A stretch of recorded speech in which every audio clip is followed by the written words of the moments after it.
예, 안녕하세요. 우리 선생님들 추석 잘 보내셨습니까? 어, 코로나 때문에 예년같이 추석 명절을 보내기는 참 어려웠을 거라는 생각이 드는데요. 그럼에도 불구하고 이제 풍성한 계절 가을이 임박했으니까요. 그만큼 우리 선생님들의 삶도 풍성하게 날마다 준비되면 좋겠습니다. 오늘은 에펠탑 얘기를 잠깐 해보려고 합니다. 여러분, 프랑스 파리에 있는 에펠탑을 모르시는 분은 안 계실 건데요. 에펠탑이 왜 세워졌는지 다들 아시죠? 1789년에 프랑스 대혁명이 일어났었고, 그것을 기념하기 위해서 100주년 기념으로 프랑스 파리에서 만국 박람회가 열렸죠. 세계 만국 박람회가 열렸는데, 그래서 혁명 100주년을 기념하기 위해서 또 그리고 프랑스 파리에서 열리는 만국 박람회를 기념하고자 그 개최 기념으로 세운 게 철탑 에펠탑이었습니다. 구스타프 에펠이라는 예술가가 디자인해서 세우고 만든 조형물이 바로 에펠탑이었는데요. 그 에펠탑은 원래 만들 때에 20년 후에 철거하기로 하고 한시적으로 세운 탑이 에펠탑이었습니다. 그런데요, 이 에펠탑을 세우고 나서 정말 이 어마어마하게 크고 웅장한 이 철탑을 보면서 많은 사람들이 흉물로 여겼습니다. 왜냐하면 고철덩어리 탑이라는 거죠. 저도 오래전에 에펠탑에 가보았습니다. 파리 유럽 여행을 하면서 파리에 있는 에펠탑을 가보고 그 밑에도 가보고 또 그 안에도 가보고 그 위에도 올라가서 사진도 찍고 했었는데요. 말 그대로 철골 구조물이에요. 근데 굉장히 큰, 우리나라에 있는 탑들하고는 비교할 수 없는 굉장히 큰 사이즈의 철골 구조물인데, 그 당시에 에펠탑이 세워진 당시에 그러다 보니까 많은 사람들이 이 에펠탑 자체를 반대해서 빨리 철거를 해야 된다, 불만을 많이 가졌었습니다. 근데 파리 어디를 가더라도, 파리 가보신 분은 아시겠습니다만, 파리 시내 자체가 굉장히 평지 지형을 가지고 있고 또 높은 건물이 우리나라처럼 이렇게 많지가 않아요. 그래서 파리에서 어디에 있어도 사실 에펠탑이 보였었거든요. 그러니까 우리 1889년에 더더욱 그랬겠죠.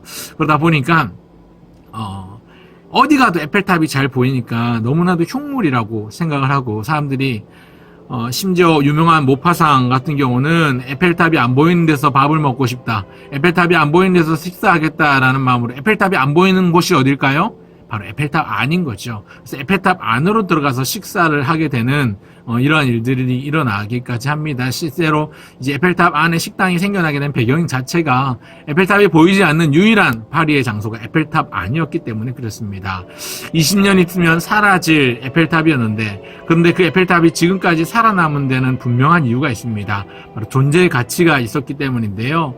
존재할 이유가 생겼기 때문에 그렇습니다. 왜냐하면 때마침 이 1889년, 1890년을 넘어가면서 라디오 방송이라는 게 시작이 됐습니다. 이 라디오 방송을 하다 보니까 라디오 방송을 전파를 송출할 송출탑, 송신탑이 필요하지 않습니까? 높은 곳에 송신탑을 세워야 되는데, 아시는 분들은 아시겠지만 이 프랑스 파리는 높은 산이 없는 평지 지형입니다. 그러다 보니까 송신탑을 따로 설치할까 하다가 에펠탑을 생각해낸 거죠. 이 에펠탑이 이제 재정적인 부분이라든지 여러 가지로 감안을 하다 보니까 에펠탑을 송전탑으로 활용하기로 합니다. 그래서 1907년에 결정이 나기를 에펠탑을 망가뜨리고 철거하지 않고 이 에펠탑을 라디오 방송의 송신탑으로 쓰기로 하고, 오히려 에펠탑을 더 높게 증축하고 개축하고 보강공사를 합니다. 페인트도 칠하고 예쁘게. 그러면서 지금까지 남아있는 겁니다.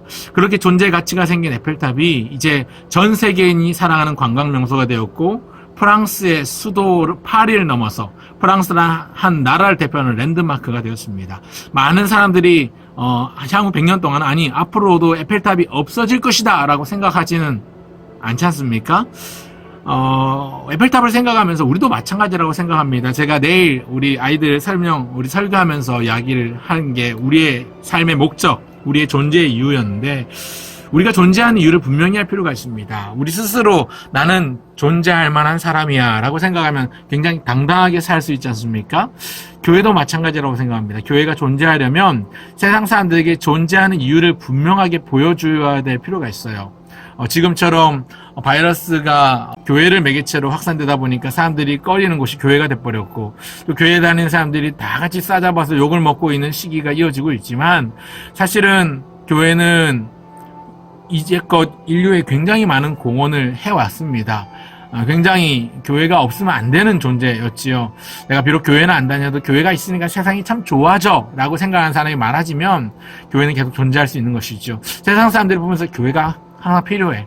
교회는 우리에게 절대적으로 없어서는 안 돼. 교회가 자정 능력을 가지고 있기 때문에 세상이 살기 좋은 거야. 살맛이 나는 거야 라고 생각을 하면 그렇게 교회가 유지가 되는 것이지요. 이 교회 예수님이 세우신 교회입니다. 이 교회 내가 내 교회를 세우리니 음부의 권세가 이기지 못하리라 하셨던 교회입니다.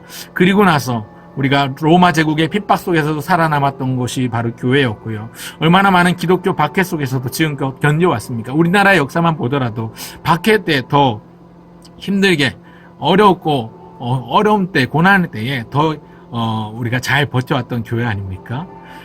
존재의 가치가 분명했기 때문에 그렇습니다. 독립운동, 3.1운동 33인 중에서 절반 이상이 기독교인, 그리스도인이었다는 사실 우리가 잘 알고 있을 것입니다. 그만큼 교회는 존재할 가치를 세상에 보여줄 때 세상 사람들로부터 평을 받게 되고 인정을 받을 뿐만 아니라 교회가 존재하게 되는 분명한 이유가 있게 되는 것이죠. 지금이야말로 교회가 존재해야 될 이유를 보여줘야 될 때라고 생각을 하고요. 우리 초등부도 마찬가지고 우리 선생님들도 마찬가지라고 생각합니다. 아이들 만나는 게 어렵죠. 사람들 만나는 게 어렵죠. 이럴 때일수록 내가 선생님이기 때문에 반드시 있어야 돼. 내가 이 역할을 반드시 해야지 라는 이런 자부심을 가지고 선생님으로서 교사로서의 존재 가치를 한 번 더 확인하시고 생각하시면 좋겠습니다. 그것이 우리에게 주신 사명이라는 사실을 꼭 기억하셨으면 좋겠습니다. 반드시 필요한 사람이야.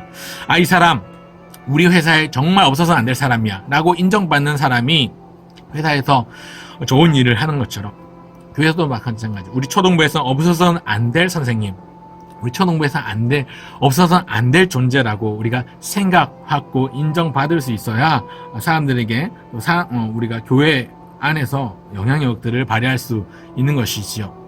오늘 우리 선생님들이 꼭 그런 분들 되셨으면 좋겠습니다. 우리 초등부에서는 없어서는 안 될 선생님, 우리 아이들에게 꼭 필요한 선생님, 엄마와 같고 아빠와 같고 영적 어미와도 같은 디모데에게 사도 바울이 그랬던 것처럼 디모데에게 루이스와 외조모 로이스와 유니게 그랬던 것처럼 어머니 유니게와 할머니 로이스가 그랬던 것처럼 우리 아이들에게 우리 선생님들이 그런 존재가 되면 좋겠습니다. 꼭 필요한 존재, 엄마와 같은 존재, 보호자와 같은 존재, 그리고 우리 예수님께서 우리의 보호자 되심도 기억하시면서 우리 선생님들이 그렇게 당당하게 그리고 우리에게 맡기는 사명을 잘 감당하는 그런 삶을 사셨으면 좋겠습니다. 내일부터 예배가 많이 달라집니다. 오전에 9시에 예배 나오는 게 참 어려워질 것 같아요. 담임 목사님 예배 인도를 하시지만 우리 아이들이 참 힘든 시간이 될 수도 있는데 이 시간들 우리 선생님들을 위해서라도 반드시 일찍 나와서 예배 드리고 또 함께 하게 될 초등부 시간까지 기대하고 사모하는 마음으로 준비할 수 있는 그런 모습들로 점점 자리 잡아가고 정착되어 가기를 꿈꿔봅니다. 이 일에 저만 열심히 된다고 되는 건 아니고요. 우리 선생님들 힘을 보태주시고 함께 해주셔야 합니다. 이 일에 함께 도와주시길 부탁드립니다. 그렇게 존재의 가치를 인정받고 존재의 가치를 아이들과 우리 교회 사람들과 우리 하나님께 인정받는 우리 선생님들 다 되시길 간절히 바라고 소원합니다. 영상 편지 여기서 마치도록 하겠습니다. 내일 함께 만나길 소원합니다. 감사합니다. 내일 만나요.